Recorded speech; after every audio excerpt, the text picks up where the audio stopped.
السلام علیکم۔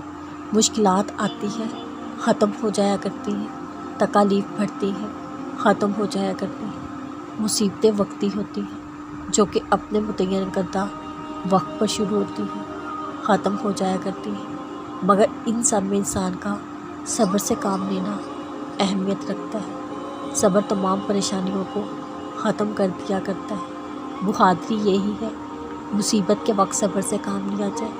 بے شک اللہ صبر کرنے والوں سے محبت کرتا ہے، اور جب اس کی محبت تمہیں پورا کرے گی تمہارا درد ٹھنڈا پڑ جائے گا۔ رات کے آخری پہر میں کی ہوئی تمہاری رب سے باتیں تمہارے سکون کا وہ باعث بن جائیں گی۔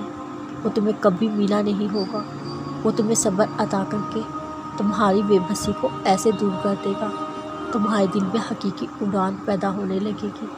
اس کی یہ چاہ ہے تم اس کی چاہ میں راضی ہو جاؤ۔ تمہارا مانگا ہوا ایک قطرہ وہ کیسے سمندر بنا کر عطا کرے گا۔ تم سمجھ نہیں سکتے اس کی مصلحتوں کو، دیکھنا کہ وقت کے ساتھ ساتھ وہ کیسے تمہارا دل بدل دے گا۔ ہاں تم لا علم ہو، اس کی اس قدر محبت ہے۔